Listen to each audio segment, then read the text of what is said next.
Be Sales Tip Tuesday.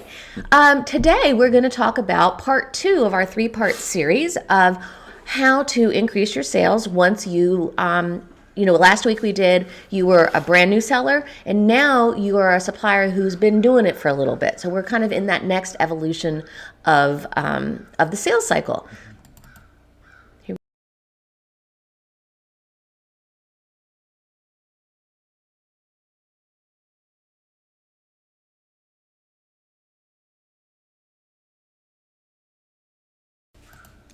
Okay, so Heather Roberts here with co-founder Josh Roberts.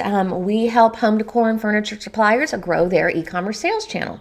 So as I had mentioned a few minutes ago, last week we talked about you are a brand new supplier at some place like Wayfair or Overstock, and what do we need to do to get our sales going? So we're now fast forwarding, and let's say you've been selling anywhere between 6 and 12 months, and there are 3 things that we think you should focus on at this point in the cycle. So Josh, can you just real quick for us list, I'm going to share my screen.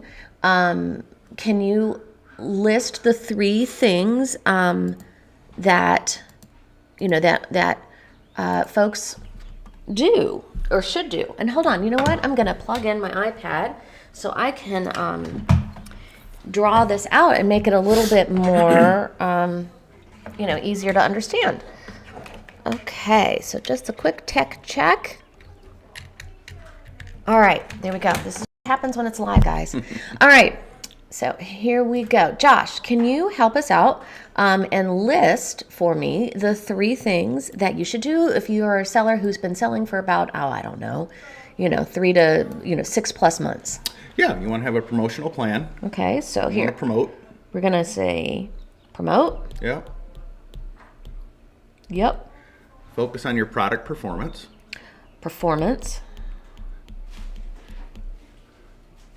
Okay, what's the third thing? The 80-20 rule. 80-20 rule.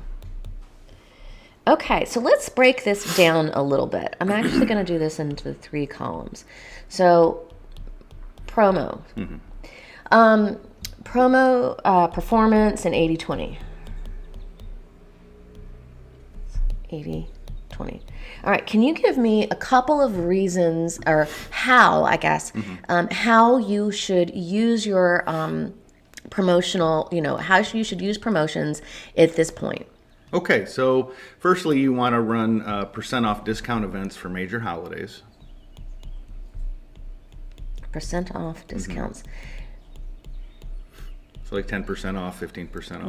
Whatever you can afford. Whatever from a margin standpoint, Yep. It works for you. Yeah. Okay, cool. What else? That's one of the biggest ones right there. That's one. Something everybody can do. Another tier would be like looking at a tried and true type program to get more reviews on new products or items that just aren't getting the history you want. Okay, cool. So tried and true. Yeah. Is there a third one? Yeah, you could do pay-per-click ads, sponsored search ads.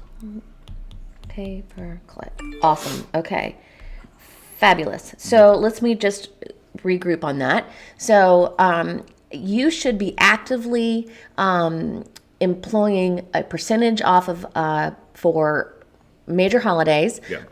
And those, when you look at a big calendar and you look at how much that time period can be, it may feel like your products are always on sale, because a major holiday promotion doesn't just go 1 or 2 days. It's, it's like 3 to 5 weeks long. So make sure that you don't price yourself so aggressively that, you put yourself in financial jeopardy, but do price yourself in such of a manner that you can actually participate. And you can be selective in the items you choose to promote too. Exactly. So that, I think, pro tip, I don't know if everybody caught what Josh just said, but the pro tip is you do not have to put the entire line on. You can be selective with what you choose to promote or not.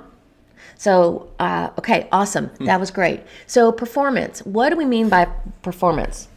Well, firstly, you want to, products, you want to have at least 5 reviews to start. Okay, so we're talking. Now, obviously, you want much more than that over time, but to get relevant, you need 5 reviews. Okay. Cool. What else? You want to have low incidence rates. Okay, now for somebody who may be new and they don't know what that means, low incidence rates means low damages and defects. Well, I kind of lump them together. I'd look returns. at it three ways. First would be lead time, then would be damage rates, and Okay. defects. So those three things, I lump those together as incidents. Okay. Do most suppliers do that, or is that just a That's unique just for kind of you? what I do. Lead times, first of all, let's talk about lead time. That's processing your orders within 24 to 48 hours. Right. Okay. Right. But traditionally, an incident rate has to do more with damages, defects, Yeah, damage and defects. and Yep. overall returns. Yep. So I think Look at it that way. Yeah, you have to, because it can be kind of confusing. Yeah, Okay, cool. And then the third, is there a third feature underneath performance?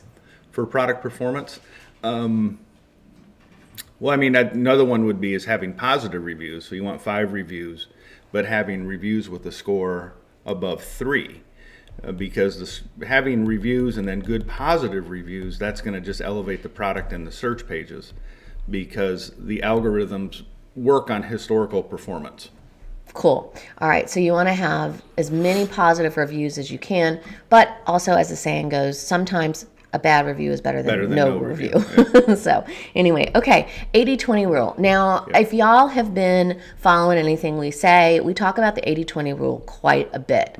And the 80-20 rule has to do with your inventory and how you manage it. It has to do with top sellers. So in the old traditional sense of the 80-20 rule, 80% of your sales is going to come from 20% of your overall catalog, right?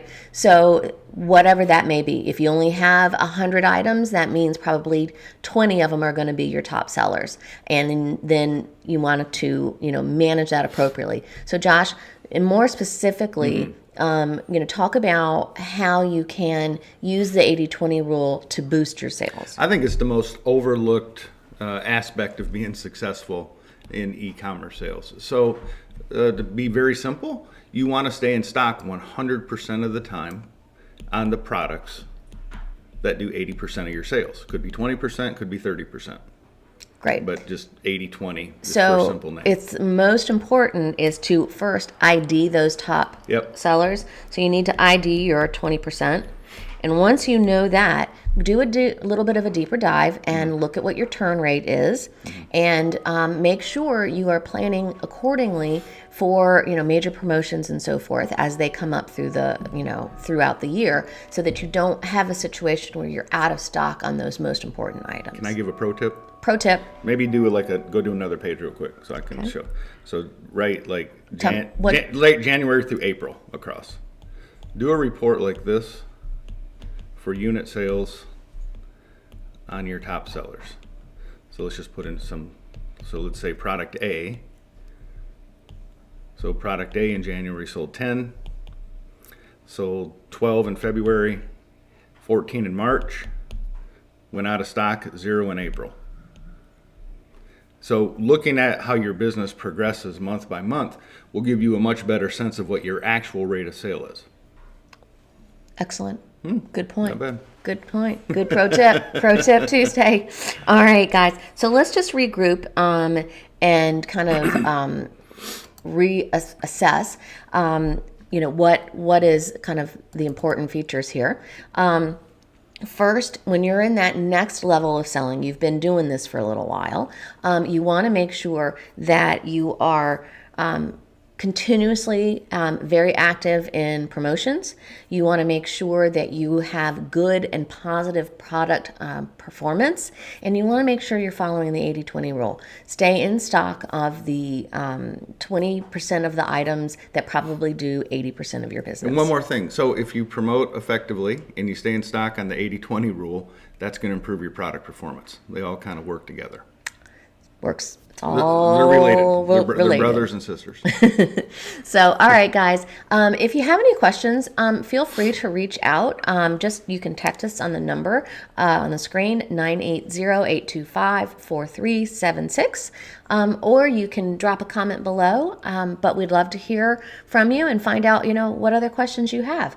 Next week, we're actually going to take this to the next level, which is you're a mature seller, a mature supplier. You've been selling on e-comm for a few years, and what do you do from that long-term growth perspective? So that's what we're going to talk about next week. All right. Thanks, guys. Have a great day.